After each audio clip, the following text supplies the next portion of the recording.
ഇവിടെ തിരിച്ചെടുത്ത്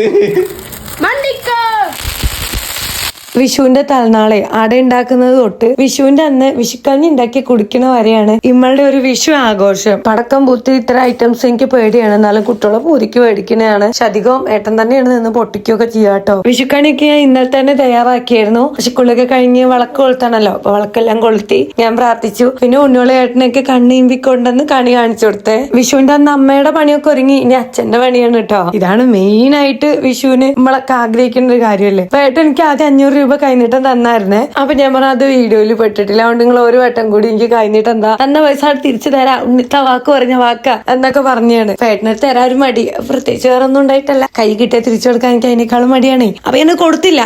കൊടുക്കാത്തതിന്റെ എക്സ്പ്രഷൻ ആണ് ഇപ്പൊ മൂപ്പരുടെ മുഖത്ത് ഇങ്ങള് കാണുന്നത്. അപ്പൊ ഇക്കും അച്ഛനും ആദ്യം കിട്ടിയ പൈസ ഒക്കെ എണ്ണി കൂട്ടി എടുത്തു.